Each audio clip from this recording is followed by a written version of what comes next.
point wise. It is opposition or you can say restriction, है ना. It is opposition offered by substance in flow of charge carrier.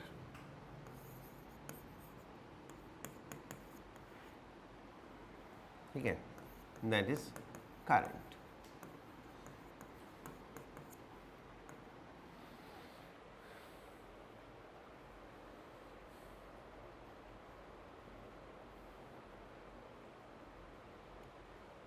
ठीक है.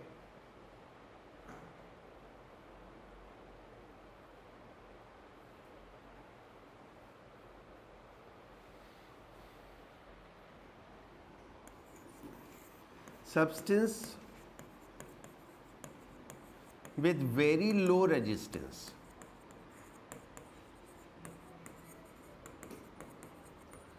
are called conductor.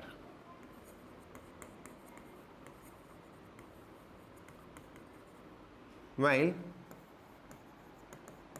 with very high resistance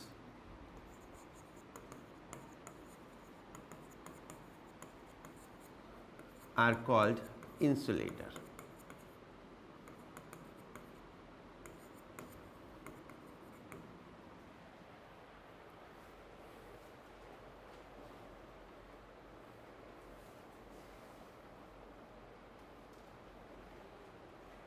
ठीक है.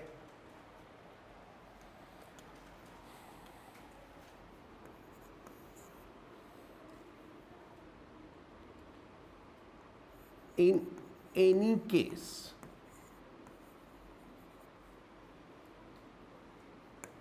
resistance is always, यानी universal kind of fact हो गया. कोई भी केस हो, resistance is always ratio of potential difference to current,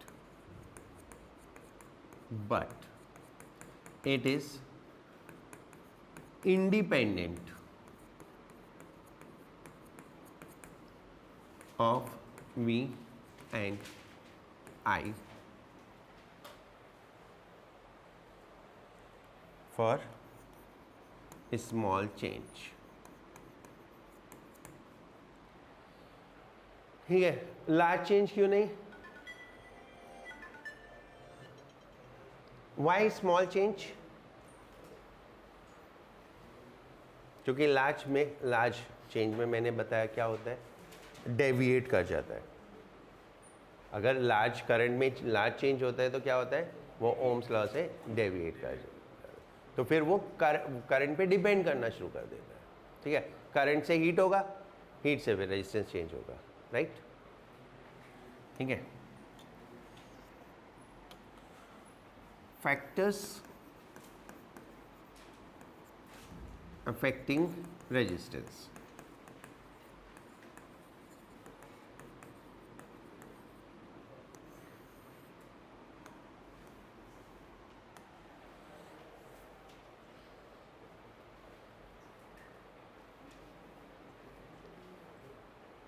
Okay. Words में नहीं लिख रहा, वैसे ही लिख रहा हूँ सीधे सीधे. R is proportional to L upon A. L is what? Length of conductor. A is area of cross section.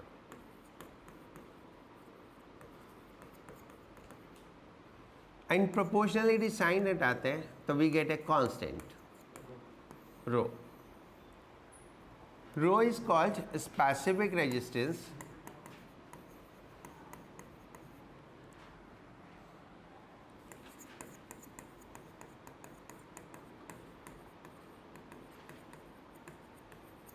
और resistivity.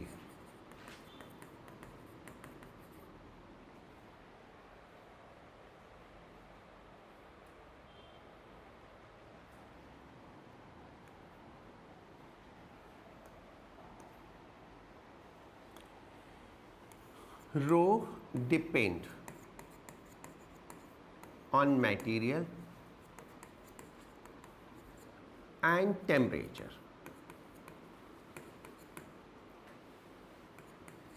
It is independent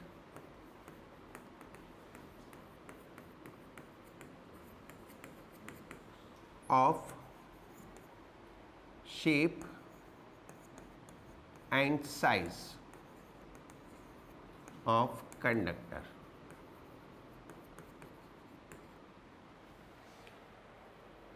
resistance depend करता है शेप और साइज पे, लेंथ, एरिया पे, while resistivity is independent to that.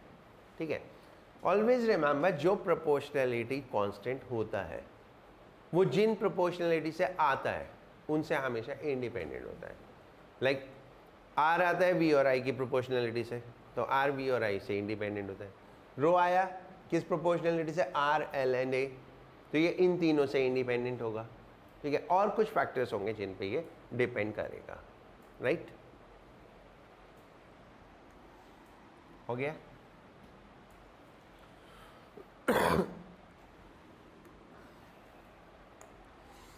Resistance and resistivity.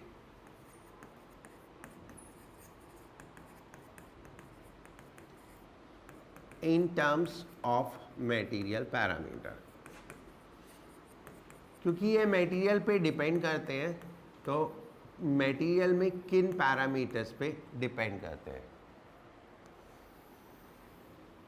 किन किन parameters पे depend करते हैं. R इज इक्वल टू होता है V बाई आई. ये तो हो गई. Then we can write V upon N E A V D. ठीक है, एंड ड्रिफ्ट वेलोसिटी का पोटेंशियल वाला formula E V tau by M L.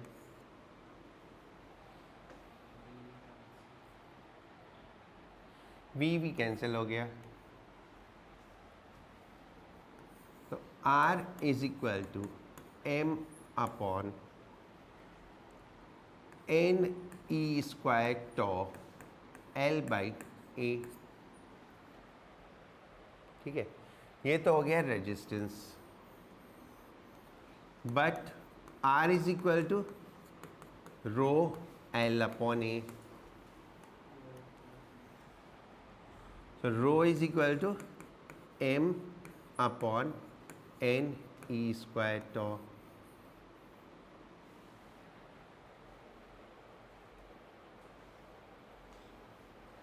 Okay.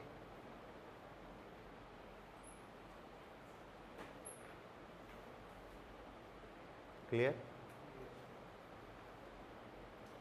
तो किन किन पैरामीटर्स पे डिपेंड करता है ये?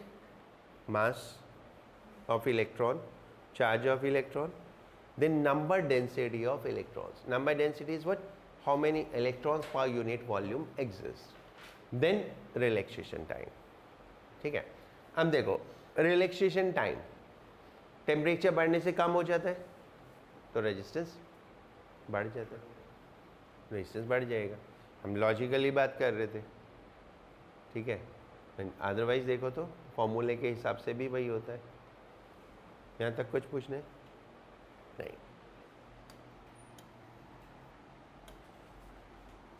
Conductance and conductivity.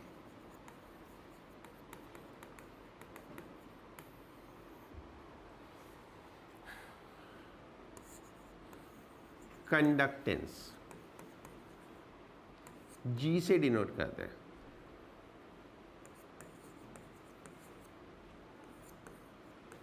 is reciprocal of resistance.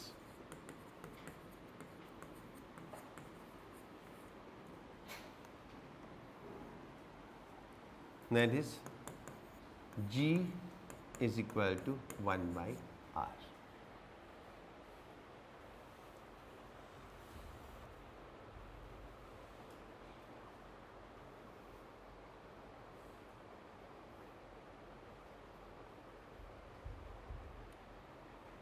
ठीक है।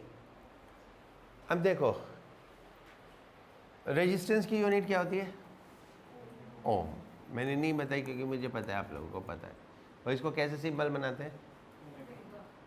Omega, right. इसकी यूनिट क्या होती है?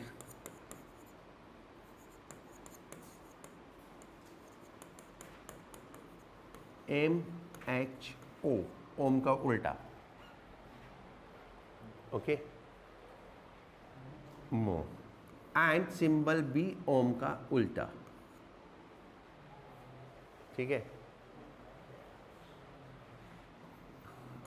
ऑल्सो कॉल्ड एज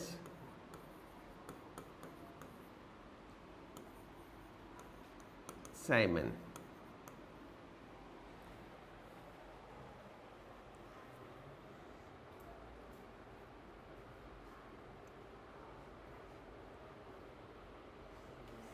ठीक है, एस से डिनोट कर लेते हैं।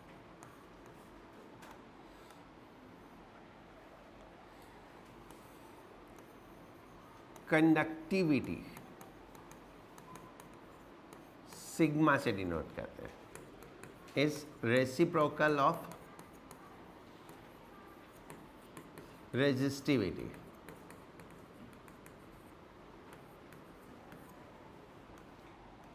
So that will be sigma is equal to 1 by rho. Unit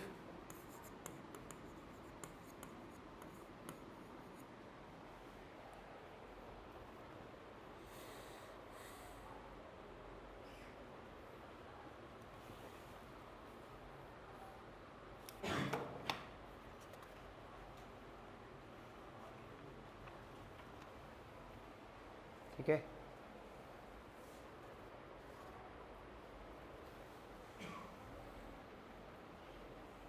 हो गया?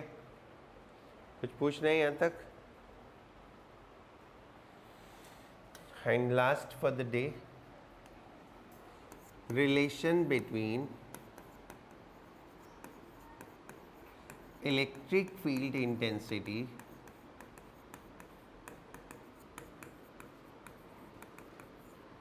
E and current density.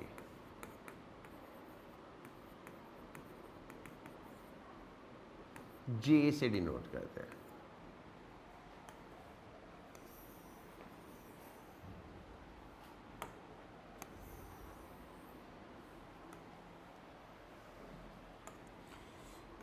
Current density क्या होती है?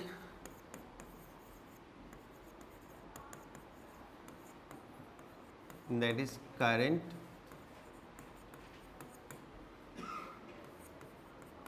upon area।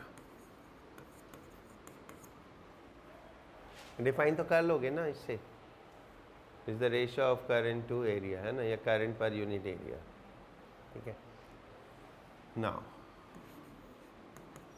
J is equal to V, I is equal to V by R।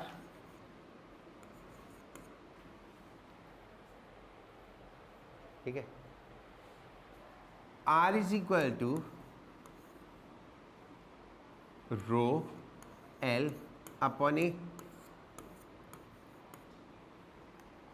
ठीक है, यही होता है ना, ए कैंसिल, तो J is equal to 1 by rho V by L।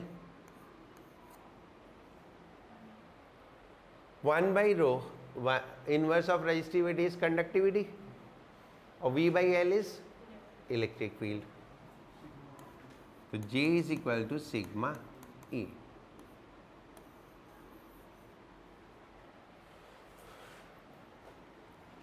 इनमें से ये मत पूछना क्यों, क्योंकि बहुत इंटरेस्टिंग है, कभी बार मुझे भी समझ में नहीं आता कि ऐसा क्यों होता है। Current density is vector quantity, so J vector is equal to sigma E vector. ठीक है, अब ये मत पूछना क्यों, करंट अपॉन एरिया होता है, करंट भी स्केलर होता है, एरिया भी स्केलर होता है, लेकिन करंट डेंसिटी वेक्टर होता है। और मान लो हाँ, and direction of current density is same, that is what, direction of electric field intensity. ठीक है, this is what limitations of Ohm's law. In fact Ohm's law की लिमिटेशंस हर जगह ही है, राइट। ओम्स लॉ की लिमिटेशंस हर जगह ही है। कैसे? Resistance change होता ही है, चाहे वो थोड़ा सा ही चेंज हो, बट होता ही है। ठीक है, और जबकि ओम्स लॉ क्या कहता है? रेजिस्टेंस कांस्टेंट होना चाहिए। I told you in the last class के वो कैसे अपने ओम्स लॉ से डेविएट हो जाता है एट जब हम टेम्परेचर इंक्रीज करते हैं, इज इट राइट? अब सेमीकंडक्टर्स अपने आप में एक अलग दुनिया है,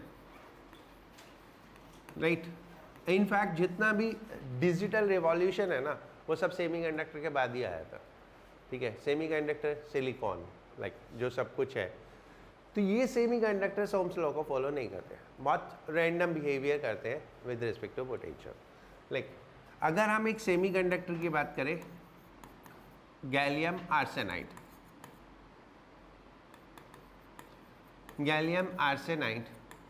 जब हम इसको पोटेंशियल डिफरेंस अप्लाई करते हैं तो how the current behave, right, this is IV graph. हमने पोटेंशियल डिफरेंस अप्लाई किया, current it first increases, then reaches to a maximum value and then further it start decreasing, right?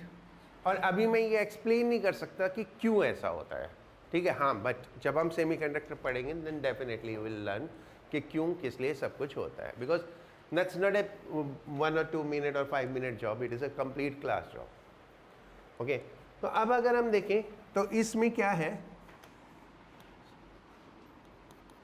2 different voltage पे same current हो गया,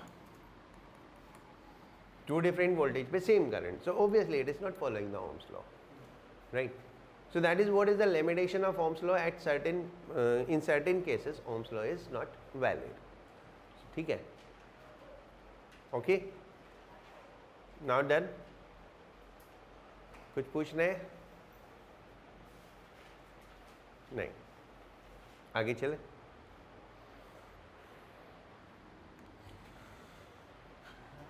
Effect of temperature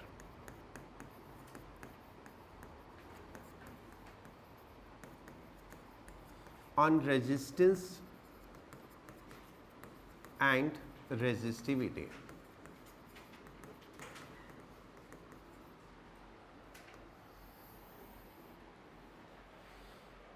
ठीक है, जब हम temperature change करते हैं तो रेजिस्टेंस चेंज होता है। ओके, मेटल्स में टेम्परेचर बढ़ता है तो रेजिस्टेंस बढ़ता है, और टेम्परेचर कम होता है तो रेजिस्टेंस कम होता है। ठीक है, and this variation is not a straight line kind of variation, वो variation straight line kind of variation नहीं होता, बहुत लो टेम्परेचर पे थोड़ा थोड़ा ऐसे, एंड देन फिर this goes like this way, इस टाइप से होता है। तो हम जो बात कर रहे हैं वो उस जोन की बात कर रहे हैं जब ये ऑलमोस्ट स्ट्रेट लाइन वेरिएशन है। ओके, ना तो बहुत हाई टेम्परेचर ना बहुत लो टेम्परेचर, एक मॉडरेट टेम्परेचर और स्मॉल टेम्परेचर चेंज, यानी बहुत ज़्यादा टेम्परेचर चेंज भी नहीं, राइट। स्मॉल चेंज में ऐसा भी नहीं कि 2-4 डिग्री की बात कर रहे हैं, हाँ 50-100 डिग्री चलता है, ठीक है, but it is not like that 500 degree C और समथिंग लाइक दैट। और जो टेम्परेचर रेंज है वो बहुत लो नहीं जाना चाहिए टेम्परेचर, ठीक है, और बहुत हाई भी नहीं जाना चाहिए, तो उसकी बात कर रहे हैं हम। ओके, तो this is the graph for copper. Okay, अभी दोबारा से ड्रॉ करूँगा, right. Now resistivity of a metal increase with increase of temperature.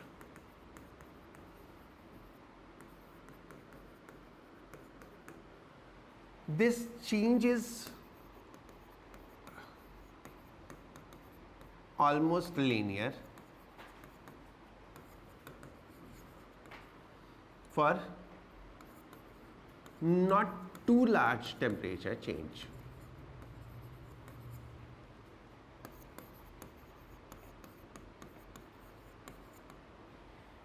Right?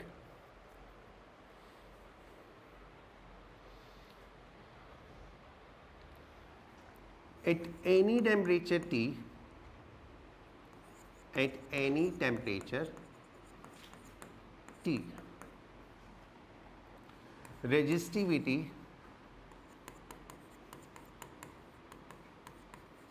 rho T करके लिखते हैं, is given by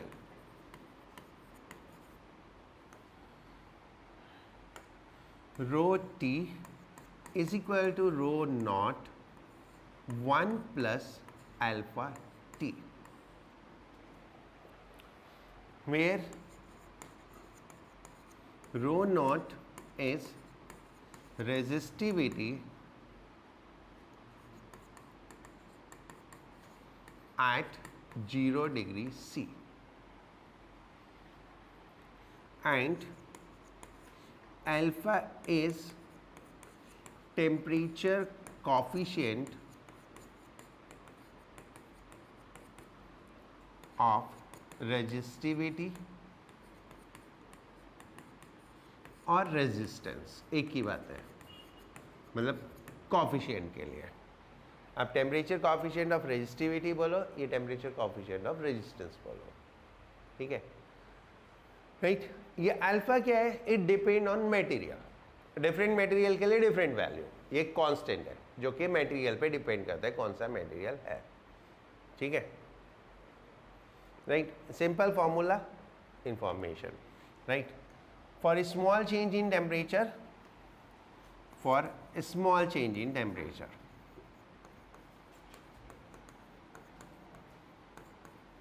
राइट, कितना, इन द रेंज ऑफ 10%, ठीक है। whenever we write small change, so that is actual में we are talking about 2, 3, 4%, but less than 10%, right? For small change in temperature, delta rho change in resistivity is rho alpha delta T. आप ये use कर सकते हो, ये conditional है और ये यूनिवर्सल है, ये कंडीशनल है, ये यूनिवर्सल है, ठीक है। इसमें टेम्परेचर चेंज लेते हैं किसी भी टेम्परेचर से किसी भी temperature, like 50 degree to 70 degree, तो आपको सिर्फ टेम्परेचर चेंज लेना है, कितना, 20, और ये 50 डिग्री पे, ठीक है। उसमें हम रेफरेंस से चलते हैं, कहाँ से, 0 डिग्री से। इसमें डेल्टा टी नहीं है, इसमें टेम्परेचर है, दैट इज व्हाट, 0 से अबव जितना भी है, ठीक है।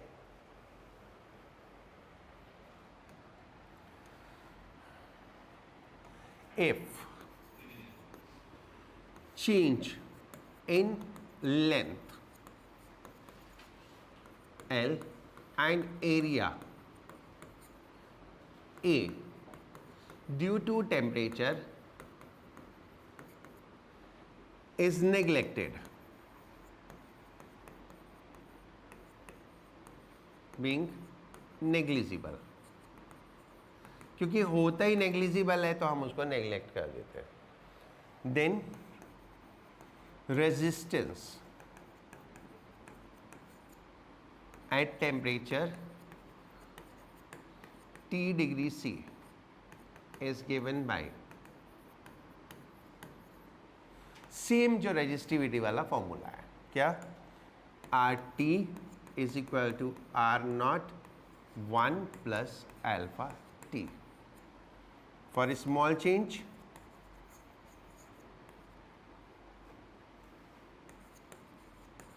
you can write delta R is equal to R alpha delta T.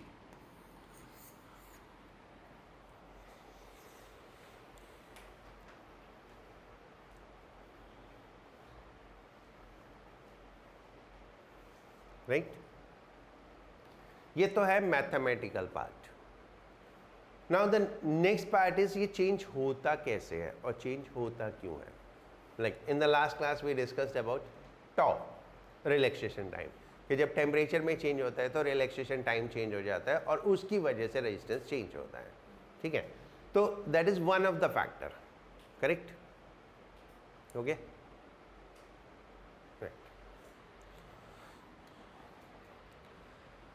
देखो, resistivity is main thing that depend on substance and temperature, और resistance is beyond the resistivity.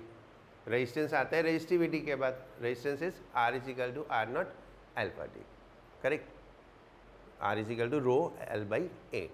तो जो चीज जो रेजिस्टिविटी में हो रहा है वही रेजिस्टेंस में हो रहा है, क्योंकि लेंथ और एरिया तो हमने नेग्लेक्ट कर दिया, करेक्ट। नाउ रेजिस्टिविटी का फॉर्मूला हमने पढ़ा था M/N/E स्क्वायर टॉ, ठीक है, यही था ना, याद है? पेन चाहिए? टेबल से उठाना, टेबल पे रखोगे,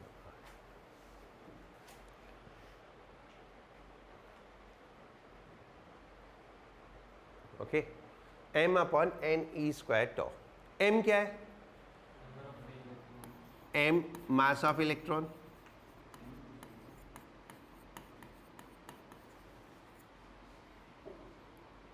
E charge on electron. Temperature से चेंज नहीं होगा, दोनों ही चीजें टेम्परेचर से तो चेंज होंगी नहीं, ठीक है।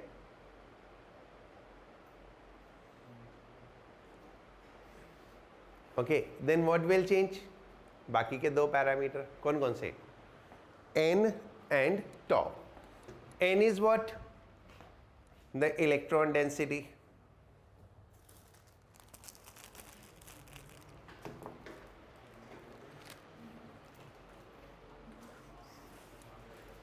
N is what? Electron density. Electron density is number of charge carrier in the system, right?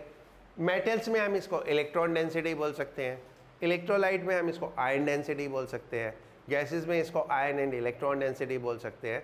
तो basically this is the density of charge carrier, density of charge carrier, correct, right. अब सोचो, temperature बढ़ाएंगे तो what will happen to density of charge carrier? ज़्यादा होगी। गधे हो तुम भी, सही गधे हो। अगर केमिस्ट्री में पढ़ते हैं टेम्परेचर बढ़ा दो तो आयनाइजेशन बढ़ जाता है, इतना तो मुझे भी पता है, जबकि मेरे को केमिस्ट्री नहीं आती, ठीक है। टेम्परेचर बढ़ाते हैं तो एनर्जी बढ़ जाती है, तो आयनाइजेशन बढ़ जाता है। आयनाइजेशन एनर्जी नाम की कोई चीज़ होती है ना, सही जा रहे हो तुम लोग, ठीक है। इलेक्ट्रोलाइट का आयनाइजेशन हाई टेम्परेचर पे ज़्यादा होता है, कम टेम्परेचर पे ज़्यादा होता है? हाँ, तो थोड़ा सा तो कोरिलेट कर लिया करो, कुछ भी करते हो तुम लोग, राइट। तो टेम्परेचर बढ़ाएंगे तो एन हमेशा इंक्रीज होगा और टो हमेशा डिक्रीज होगा, ठीक है। टो क्यों डिक्रीज होगा? Tau is relaxation time. Temperature बढ़ा तो रैंडमनेस बढ़ी, रैंडमनेस बढ़ी तो क्या हो गया? कोलिजन बढ़ गए, तो रिलैक्सेशन टाइम कम हो जाएगा। तो नाउ हम अब स्टक अप हो गए, कैसे? देखो, ये बेकार, ये किसी काम का नहीं, ये किसी काम का नहीं, बचे दो, ठीक है। N increase, tau decrease. अब लगा लो इसमें कौन सी प्रोपोर्शनैलिटी लगाओगे, ठीक है। N increase, tau decrease. Now it depend on substance कि चेंज एन में ज़्यादा है कि टो में ज़्यादा है, यानी इसमें से किसी एक में दूसरे के कंपैरिजन में नेग्लिजिबल है, right. And mind it what I am saying, her substance में दोनों में से एक कोई एक क्वांटिटी दूसरे के कंपैरिजन में नेग्लिजिबल है, ठीक है। लाइक मेटल्स में अगर हम बात करें तो इतने ज़्यादा फ्री इलेक्ट्रॉन्स होते हैं, इतने ज़्यादा फ्री इलेक्ट्रॉन्स होते हैं कि उसमें थोड़ा बहुत अगर चेंज हो भी गया तो दैट इज नेग्लिजिबल। लेकिन मेटल्स बीइंग सॉलिड, टेम्परेचर बढ़ने से जो इमोबाइल साइन है उनका वाइब्रेशन बहुत ज़्यादा इंक्रीज हो जाता है, तो टॉ का इफेक्ट बहुत ज़्यादा होता है, ठीक है। तो मेटल में एन में जो चेंज है वो नेग्लिजिबल है, उसको नेग्लेक्ट कर दिया तो what is the effect? The effect of tau. तो अकॉर्डिंगली क्या हो गया? रेजिस्टिविटी इंक्रीज हो जाती है और रेजिस्टेंस भी इंक्रीज हो जाता है। And this is applicable only and only for the metals. बाकी सब में इसका उल्टा होता है, याद रखने के लिए बता रहा हूँ। बाकी सब में इसका उल्टा होता है। यानी मेटल्स में टेम्परेचर बढ़ने से रेजिस्टेंस बढ़ता है, लेकिन बाकी सब में टेम्परेचर बढ़ने से रेजिस्टेंस कम होता है। क्योंकि अगर हम इलेक्ट्रोलाइट की बात करें, जब तक उसका आयनाइजेशन नहीं होता, उसमें आयंस है ही नहीं। आयनाइजेशन से कुछ आयंस होते हैं प्रोड्यूस, ठीक है। टेम्परेचर बढ़ा दिया तो आयनाइजेशन बढ़ गया, तो जो चेंज इन आयंस है वो बहुत ज़्यादा हो जाता है। और रिलैक्सेशन टाइम उसमें इतना ज़्यादा इंपॉर्टेंटली चेंज नहीं होता। क्यों? क्योंकि लिक्विड है, ठीक है। लिक्विड में आयंस मूव कर रहे हैं, तो रिलैक्सेशन टाइम के ऊपर इतना इम्पैक्ट नहीं पड़ता। सो अकॉर्डिंगली जो चेंज इन एन है वो अप्रिशिएबल है और टो नेग्लिजिबल है। So then what will happen? Resistance कम हो जाएगा, ठीक है। That happens in electrolyte, same happens in gases, right, and the same happens in semiconductors, okay, दोनों में। अब हमारे पास दो कैटेगरी हो गई, एक वो जिनमें टेम्परेचर बढ़ाने से रेजिस्टेंस बढ़ता है, एक वो जिनमें टेम्परेचर बढ़ाने से रेजिस्टेंस कम होता है। अब हमको एक ऐसी कैटेगरी चाहिए कि कोई इम्पैक्ट ही ना हो, कोई इफेक्ट ही ना हो। तो हम क्या करते हैं, एक मिक्सचर बनाते हैं दो ऐसे सब्सटेंस का जिनमें एक में पॉजिटिव होता है और एक में नेगेटिव होता है, और उन दोनों को कंबाइन कर देंगे तो एक सब्सटेंस क्या करेगा, रेजिस्टेंस को बढ़ाएगा, और एक दूसरा सब्सटेंस रेजिस्टेंस को कम करेगा। तो नेट क्या हो जाएगा? नेट चेंज 0 हो जाएगा, ठीक है। नेट चेंज 0 हो जाएगा। So these are special alloys which are made for experimental purpose, that change in resistance with temperature is negligible. तो ऐसे alloys होते हैं, right.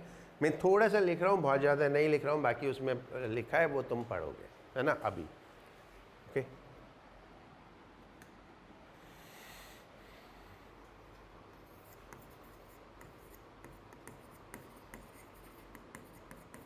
Change in resistivity with temperature.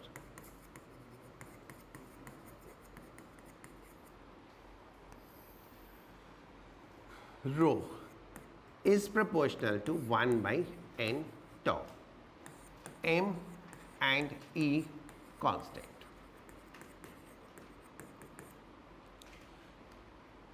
With rise of temperature,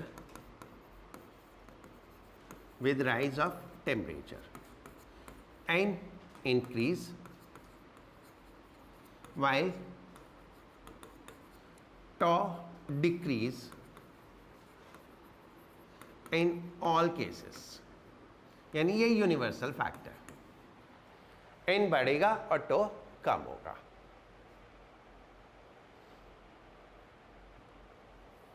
right. In metals, being n very large, change in n is negligible in comparison to change in tau।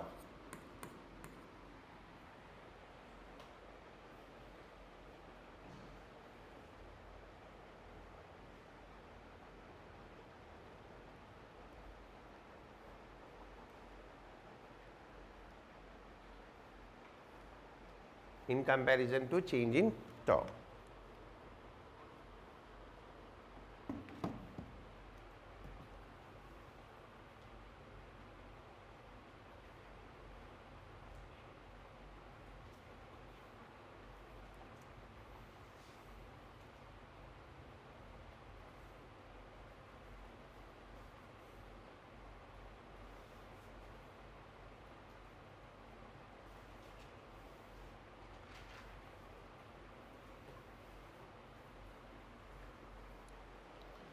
right?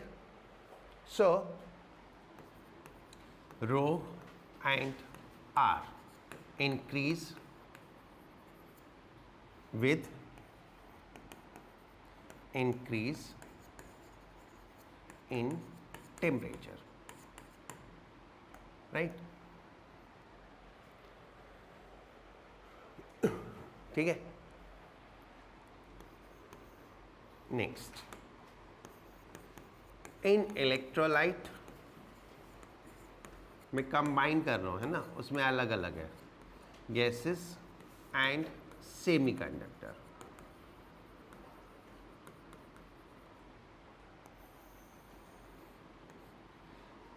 change in N is very high in comparison to change in tau.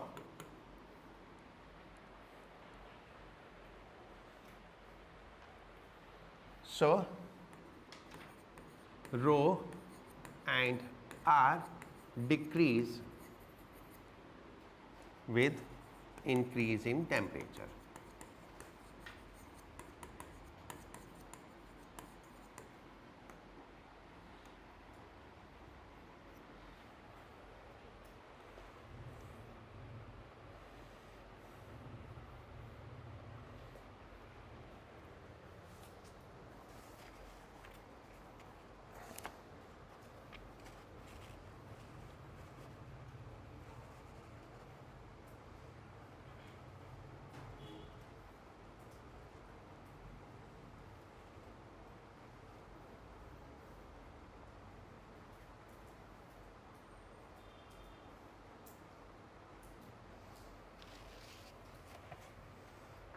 हो गया.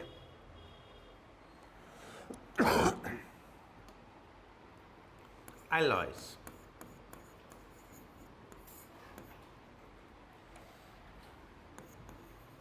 Resistivity of alloys also increase with increase of temperature,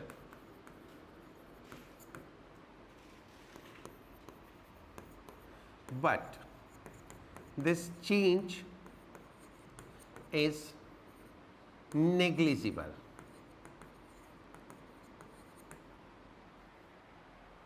ठीक है. Because of high resistivity,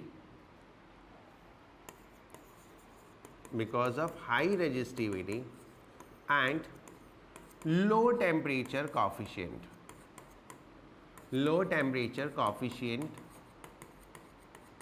of resistance,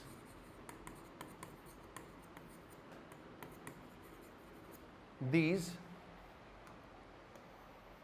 alloys are used to make standard resistance.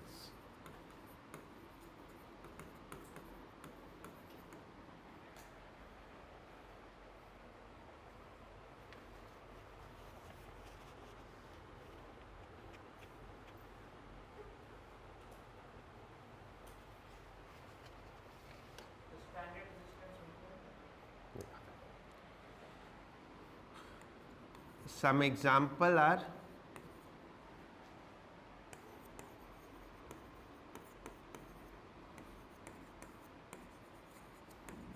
manganene, constant nichrome. Standard resistance means which we use in laboratory for the experiment purpose. Okay, like हम कोई experiment कर रहे हैं and we are given a resistance of 5 ohm, so that remain 5 ohm. Okay,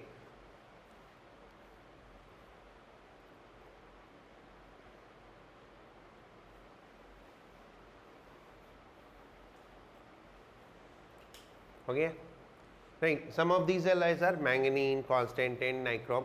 इनकी resistivity भी बहुत ज़्यादा होती है और low temperature coefficient of resistance means change is negligible, something like this. Now superconductor.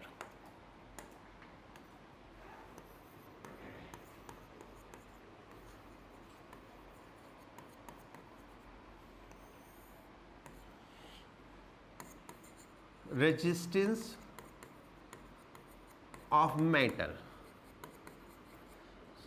decrease with decrease in temperature, with decrease in temperature. Some metals at low temperature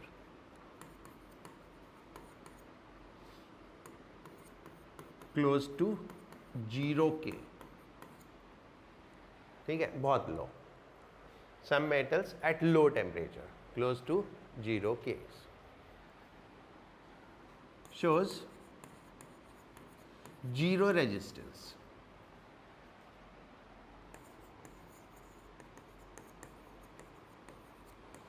These are called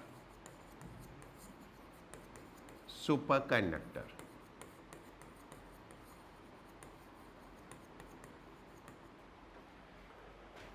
इनको हम super conductor बोलते हैं.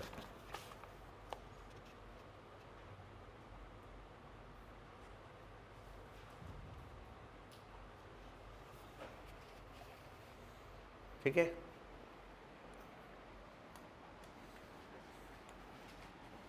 For example, mercury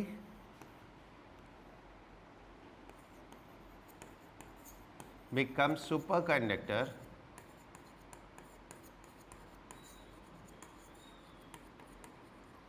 at 4K, and most of the metals में ये range होती है 0.01K से लेके 20K के बीच में. तो it's very very low temperature, right. हाँ, स्पेस टेक्नोलॉजी में इसका बहुत यूज़ हो सकता है, because the temperature of universe is 4-5 kelvin. जो यूनिवर्स टेम्परेचर है, यानी जो स्पेस का टेम्परेचर है, दैट इज 4-5 केल्विन. तो वहाँ ऑलरेडी टेम्परेचर लो है, तो वहाँ पे these will become super conductor, right. Understood? यहाँ तक कोई प्रॉब्लम नहीं? All done, good. कुछ क्वेश्चंस करते हैं.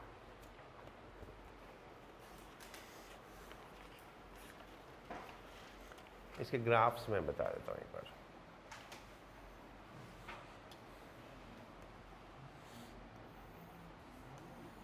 If I draw a graph for copper, that is resistivity with temperature, you will get this kind of graph.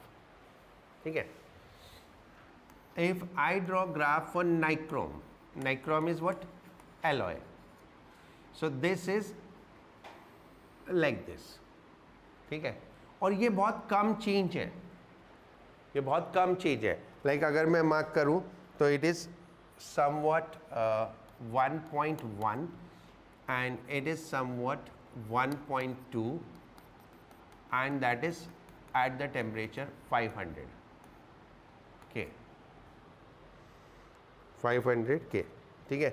यानी 500 temperature change में जाके कितना हो गया? लगभग 10% से भी कम चेंज है, ठीक है. And for the semi conductor और अदरवाइज जिनका टेम्परेचर कम होता है, it is like this. Okay. Resistivity and temperature.